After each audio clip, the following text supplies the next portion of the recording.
Echo in Austin. Look at this. Unbelievable.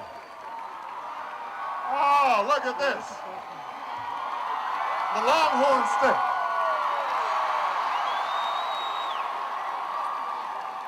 Look at this. Unbelievable.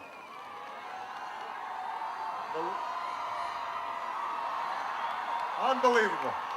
Unbelievable.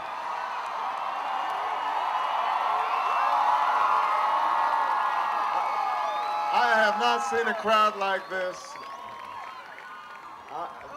I am overwhelmed, Austin. I am overwhelmed. Thank you.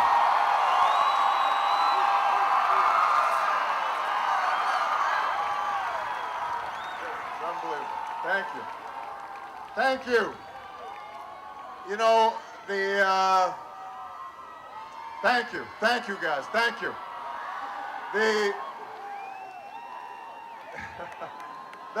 The first time, I love you back. The first time that I had a crowd of even 1,000 people was shortly after I had made my speech at the Democratic National Convention.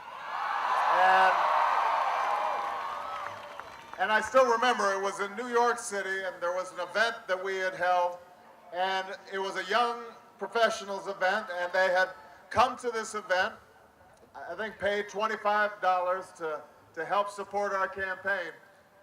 And I called my wife afterwards. I was so overwhelmed.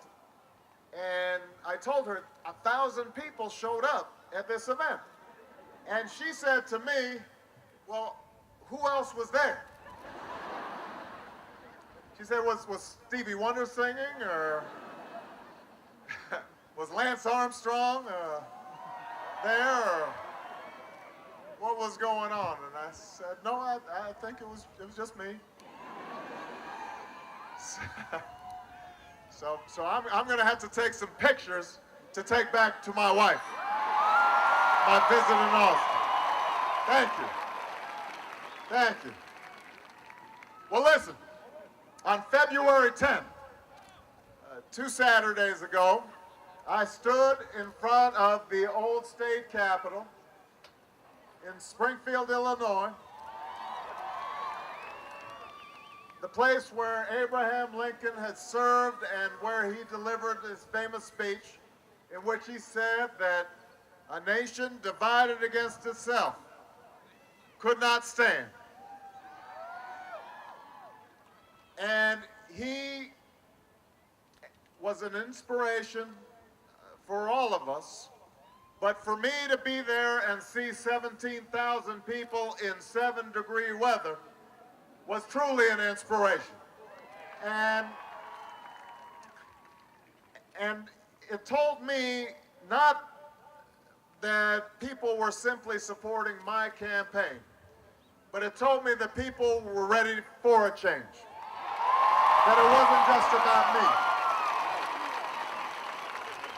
And it was a humbling experience, and my wife and my children went with me from the announcement on to Iowa.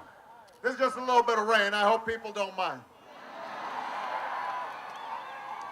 So we went on to Iowa, and it was a family affair. I had my wife, I had my 8-year-old daughter, Malia, my 5-year-old daughter, Sasha. I had my mother-in-law. I had godparents. We brought my niece and nephew in to play with my kids. And we went to Cedar Rapids, Iowa, and we had 2,500 people. And we went to Waterloo, Iowa, and there were 2,000 people. We went to Ames, Iowa, and there were 7,000 people. And everywhere we went, there was this enormous excitement and spirit. And I asked my children at one point how they were doing, because they hadn't been on trips like this with me before. And my daughter, who was playing with her cousins and drawing and playing games, my 8-year-old says, "Oh, Daddy, I'm having a great time. Thanks for bringing me." And then she went back to drawing, and then after a few minutes, she looked up and she said, "Now, what are we doing here again?" What are we doing here? It is an appropriate question for today. What are we doing here today? Why are we gathered in this place? We are gathered here in this place because the entire nation understands that we are at a crossroads. We're at a crossroads internationally. We're at a crossroads domestically. We know that we can't continue on a course in which we spend more money on health care than any nation on earth. And yet we have 46 million uninsured. And we have people, and we have families who have health insurance but are seeing their co-payments and deductibles and premiums going up every day. We see small businesses that can't afford to provide health care for the workers. We see large businesses uncompetitive internationally because other countries pay for health care for their people. And so people say to themselves, why wouldn't we invest in preventive care so that children can get regular checkups instead of going to the emergency room for asthma? Why wouldn't we treat people with diabetes early instead of reimbursing for the $30,000 amputation because they didn't get treatment? Why wouldn't we take the money that we save by making sure that everybody has prevention and put that money into providing affordable, accessible health care for every single American? That's something we can do, and the American people believe in that.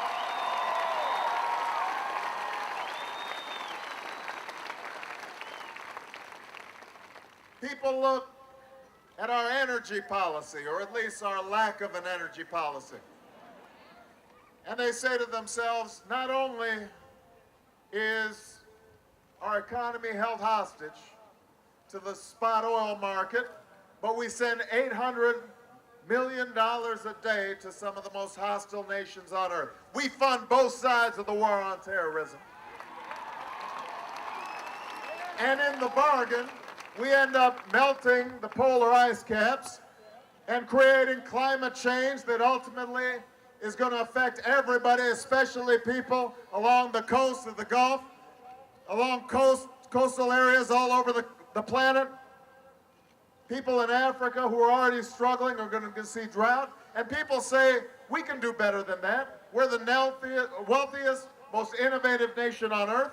There's no reason why we can't create affordable alternative fuels. There's no reason why we can't grow our own fuel. If Brazil can do it, if other countries can do it, we can do it.